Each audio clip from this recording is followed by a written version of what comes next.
tassa. Namo tassa. Bhagavato arahato. Bhagavato arahato. Samma sambuddhassa. Samma sambuddhassa. Buddham tararam gacchami. Buddham saranam gacchami. Dhammam tararam gacchami. Dhammam saranam gacchami. Sangham tararam gacchami. Sangham saranam gacchami. Dutiyam viputam tararam gacchami. Trutiyam vibuddham saranam gacchami. Dutiyam vidamdam tararam gacchami. Trutiyam vidhamam saranam gacchami. Dutiyam vidangam tararam gacchami. Trutiyam vidhamam saranam gacchami. Dutiyam viputam tararam gacchami. Trutiyam vibuddham saranam gacchami. Dutiyam vidamdam tararam gacchami. Trutiyam vidhamam saranam gacchami. Dutiyam vidangam tararam gacchami. Trutiyam vidhamam saranam gacchami. Paratipata veramani. Panatipata veramani. Sikkhapadam tamadhyami. Sikkhapadam samadhiyami. Adinatana veramani. Adinadana veramani. Sikkhapadam tamadhyami. Sikkhapadam samadhiyami. Kametu mittatara veramani. Kamesu micchachara veramani. Sikkhapadam tamadhyami. Sikkhapadam samadhiyami. Mudavada veramani. Musavada veramani.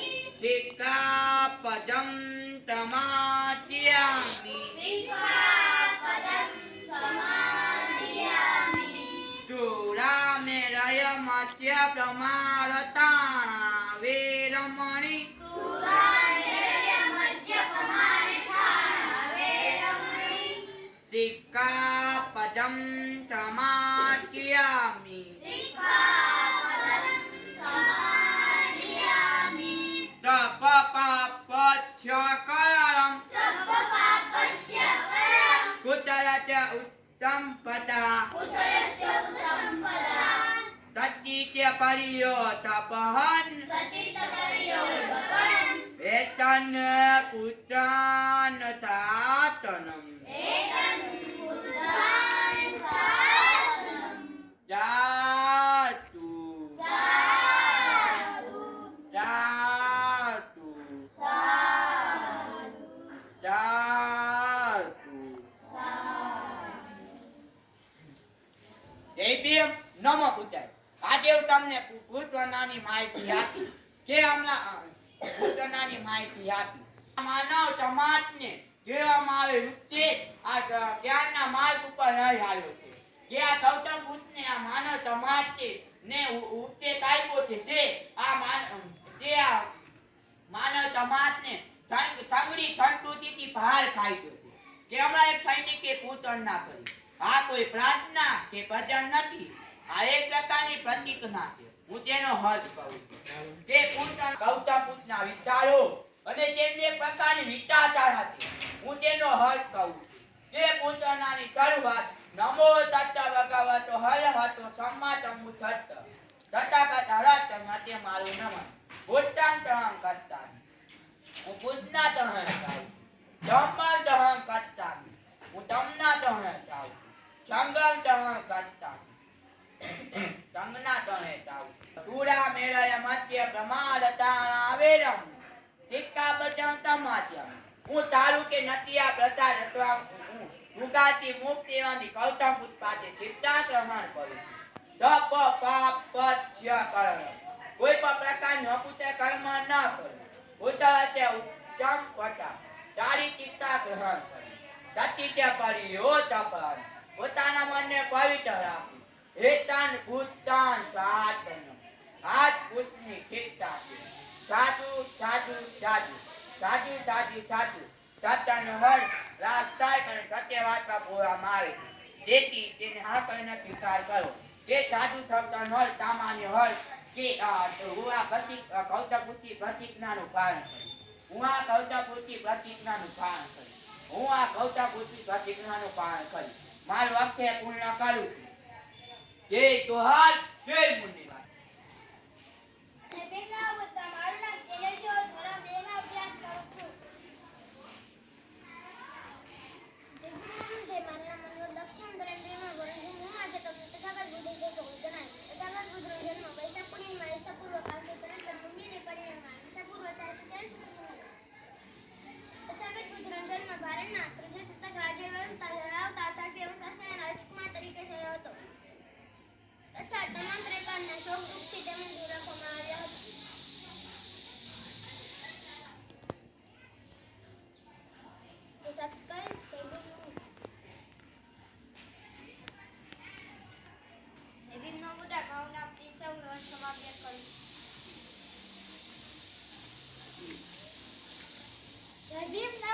મારું નામ ચિરાગ છે. હું ધોરણ 4 માં અભ્યાસ કરું છું. આજે હું તમને રોજ વેમુલા વિશે કહીશ. તેમનો જન્મ 30 જાન્યુઆરી 1989 માં હૈદરાબાદ તેલંગાણામાં થયો હતો. તેમનું મૃત્યુ 17 જાન્યુઆરી 2016 માં થયું હતું. હૈદરાબાદ સેન્ટરના યુનિવર્સિટીના સમાજશાસ્ત્ર વિભાગ પીએચડી કરતા અને ક્રાંતિકારી વિચારો ધરાવતા અને જાતિવાદ વ્યવસ્થા સસ્પેન્ડ કરી દેવામાં આવ્યા. યુનિવર્સિટીના આવા જાતિવાદ પ્રસ્તાવથી કાંતાન ગર્ભમૂળા યુનિવર્સિટીના સામે ખુલ્લા આકાશ નીચે આંદોલન કરવા બેસી ગઈ. નેશનલ ટ્રેડ દ્વારા તેમને કોઈ હકારાત્મક જવાબ આપવામાં ન આવ્યો. યુનિવર્સિટીના આવા જાતિવાદ પ્રસ્તાવથી કંટાળી રોહિત વેમુલાએ પોતાની જિંદગી ટૂંકાવી લીધી. આ તેમની હાથમાં હત્યા નહોતી, પણ એક દલિત સ્કોલર છાતી કરતી હતી. વહેલા કહી જયભીમને ગુસ્સાય. જયભીમ નમો દયાળુ. તમને એવા મને થોડું જણાવીશ કે જેમણે સમગ્ર ભારત જીતી લીધું હતું, કે તેમણે એવી જીત્યું કે આજ સુધી કોઈ પણ ન જીતી શક્યું. તે હતું કલિંગ યુદ્ધ અને તે હતા સમ્રાટ અશોક. સમ્રાટ અશોક પ્રાચીન ભારતના મૌર્ય વંશના રાજા હતા અને સમ્રાટ અશોક તરીકે ઇતિહાસમાં જાણીતા છે. તેમના સમયમાં મૌર્ય સામ્રાજ્ય ઉત્તરમાં હિન્દુકુશ પ્રાડ્યથી દક્ષિણમાં ગોદાવરી નદીના દક્ષિણ કાંઠે તથા મૈસૂર સુધી અને પૂર્વમાં બાંગ્લાદેશ જીતી લીધેલ હતું, જે તે સમયનું સૌથી મોટું વિશાળ સામ્રાજ્ય હતું. તેમના જીવનકાળમાં ઉત્તર ધર્મ સમ્રાટ અશોક ગૌતમ બુદ્ધનો અનુયાયી બની ગયા અને ગૌતમ બુદ્ધની સ્મૃતિમાં તેમણે આજે હું તમને ટંટ્યા વિશે થોડું જણાવીશ. ટંટ્યા જન્મ 25 જાન્યુઆરી 1840 માં નાગપુર રાજ્યના પાધરા ગામમાં થયો હતો. તેમનું મૃત્યુ 4 ડિસેમ્બર 1889 માં થયો હતો. એક હકીકત છે કે સ્વતંત્ર સેનાનીઓના શિવાજીના મરાઠા સામ્રાજ્યથી લઈને બ્રિટિશ શાસન સુધીની સત્તાઓ દ્વારા બળવાખોર તરીકે ઓળખવામાં આવે છે. ટંટ્યા ભીલ એક મહાન ક્રાંતિકારીઓમાંના એક હતા, જેમણે 12 વર્ષ સુધી બ્રિટિશ શાસન સામે સશસ્ત્ર સંઘર્ષ કર્યો અને વિદેશી શાસનને ઉકેલી નાખવાની પોતાનામાં અદમ્ય હિંમત અને જુસ્સાના બળથી જનતામાં લોકોને તેમને પ્રિય બનાવ્યા. ટંટ્યા ભીલ ગેરિલા યુદ્ધમાં કુશળ હતા. તે મહાન શૂટર અને પરંપરાગત તીરબાજીમાં પણ કુશળ હતા. નાનપણથી તેમને ઘાટ જંગલો, ખીણો, કોતરો અને પર્વતોમાં જીવનભર અંગ્રેજો અને હોલકર રાજ્યની સેનાઓ સાથે તલવાર ચલાવી.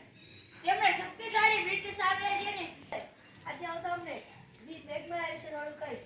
हमारे गले में आंधी और पीछे झाड़ू चुराने की आजादी देने वाले वीर मेघमाला को सर सर नमन. कभी प्रश्न કર્યો છે કે છઠના દિવસે રાંધવાનું શું કામ, સાતમના દિવસે ઠંડુ શું કામ ખાવાનું? આઠમના દિવસે મેળો ઉજવણી સાંડી. વર્ષો પહેલા વીર મેઘમા નામના બહુજન સમાજના ક્રાંતિકારી પેદા થયા હતા, જેમણે જ્ઞાની જાતિના ભેદ દૂર કરી સમાનતાનું આંદોલન ચલાવ્યું. જેના વિરોધમાં સંસ્કલિત તળાવમાં પાણી લાવવા 32 લક્ષણ પુરુષની બલિ આપવાનું ષડયંત્ર કર્યું. ત્યારે બહુજન લોકોની પરાકાષ્ઠા હતી, જે ગામના છેવાડે રહેતા, એટલે કે બહુજન લોકોને ગામમાં પ્રવેશવાનો કોઈ અધિકાર ન હતો. લોકોને વસા હતો અને બજારોમાં પ્રવેશી શકતા નથી. સાચો ઇતિહાસ બહાર ના આવે એટલે કાલ્પનિક શીતળા માતાની કથાઓ ચલાવે છે. આપણે ગુલામ બન્યા છીએ.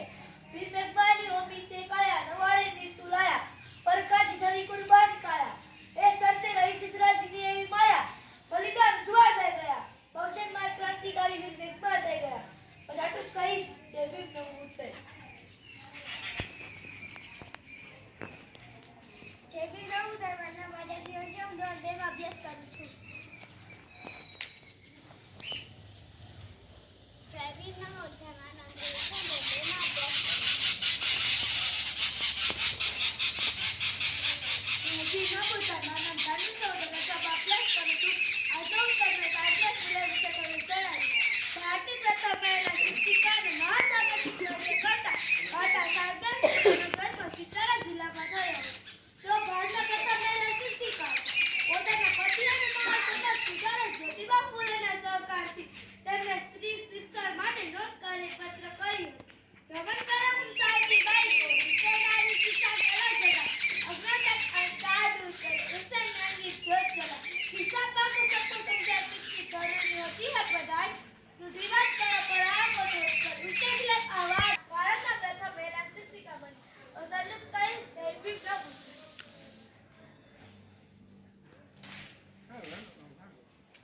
जय भीम, नमो बुद्धाय. इस मिट्टी में उस बलिदानों के लहू के बहेंगे जिनके सर कटने में थरथरा करते थे, वो ऐसा ही होता था जो तलवार होकर लोगों से भिड़ा करते थे. जहाँ कोई सोच नहीं सकता था कि जंगल और पहाड़ों में पली बड़ी एक बालिका देश की आजादी के लिए अपने प्राणों की आहुति दे गई. वहीं से निकली एक चिंगारी जिसने शिक्षा, स्वाभिमान और बलिदानों की मिसाल दी थी. उसे युगों युगों तक याद किया जाएगा. कालीबाईનો જન્મ 1935 માં થયો હતો. 12 વર્ષની ઉંમરમાં તેમણે પ્રાણોની આહુતિ દેવા વાળા આદિવાસી વીરાંગના હતા. ડુંગરપુર રાજ્યમાં કોઈ શાળા ન હતી, પરંતુ આદિવાસી લોકોને શિક્ષણ આપવા માટે નાના ભાઈ ભીલે ત્યાં એક શાળા ખોલી હતી. ત્યાં કેટલાક બાળકો અભ્યાસ કરવા આવી રહ્યા હતા. મહારાવે આદેશ આપ્યો કે બધી જ શાળા બંધ કરવામાં આવે. મહારાવ બોલ્યા કે જો બધા બાળકો શિક્ષિત થશે તો તેમના માટે ભયંકર થઈ જશે. તેમના અધિકારો માંગવા લાગશે. તો પણ નાના ભાઈ ન માનતા અને શાળા ચાલુ રાખે છે. તો એક અંગ્રેજ બોલે છે કે તમારી શાળામાં તાળું લાગી જશે. તો પણ નાના ભાઈ શાળા ચાલુ રાખી છે તો તેમને ઘરમાં કોઈ બંદૂક વડે जय भीम, नमः. जय भीम, नमो बुद्धाय. चमककुटी सन 57 में 72 बार पुरानी थी. लड़ी वो मर्दानी वो झांसी की झलकाई थी. एक એવા મહિલા જેમને બહાદુરી અને વફાદારીના ઇતિહાસમાં સ્થાન ન મળ્યું, પરંતુ સામાન્ય લોકોના હૃદયમાં સ્થાન આપ્યું. આજે હું તમને એવી વીરાંગના વાત કરીશ જે સમયમાં દીકરીઓને સાપનો ભારો માનવામાં આવતો હતો. તે સમયમાં ઝલકારીબાઈએ ભારતનો ઇતિહાસ રચી નાખ્યો હતો, જેમના સાહસ, શૌર્ય અને સમર્પણથી જ ભારતીય ઇતિહાસના પન્ના સ્વરૂપિત બની ગયા હોય તેવા એક વીરાંગના એટલે કે ઝલકારીબાઈ. ઝલકારીબાઈનો જન્મ ઝાંસીના થોડા અંતરે આવેલા ભોજલા ગામમાં તારીખ 22 નવેમ્બર 1830 ના રોજ થયો હતો. તેમની માતાનું નામ ફાંસીની સજા આપવામાં આવી. કેપ્ટને ઝલકારીબાઈને કીધું, ફાંસીની સજા આપવા પહેલા તમારે કઈ કેવું છે? તો ઝલકારીબાઈએ કીધું, મારા જેવી બહાદુરી 1% પણ મહિલા બતાવે તો અંગ્રેજોને ભારત છોડીને જવું પડે. બસ આટલું જ કહીશ. જય ભીમ, નમો બુદ્ધાય.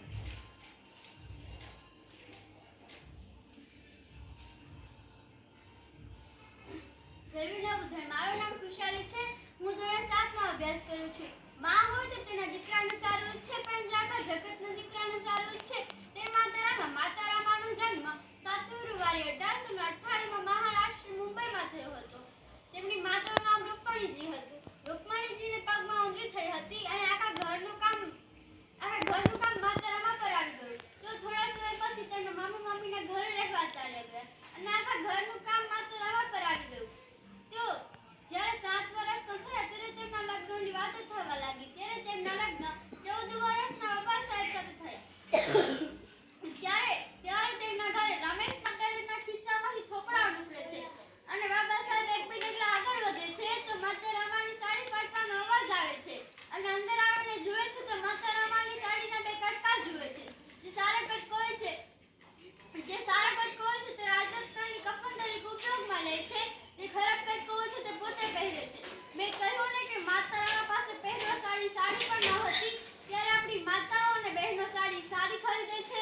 અને અડસ પડોશની મહિલાઓને કહે છે, મેં તો 5000ની સાડી ખરીદી, પણ આપણી ઓકાત પણ ન હતી કે આપણે 50 રૂપિયાની ચૂંદડી પર ખરીદી શકીએ.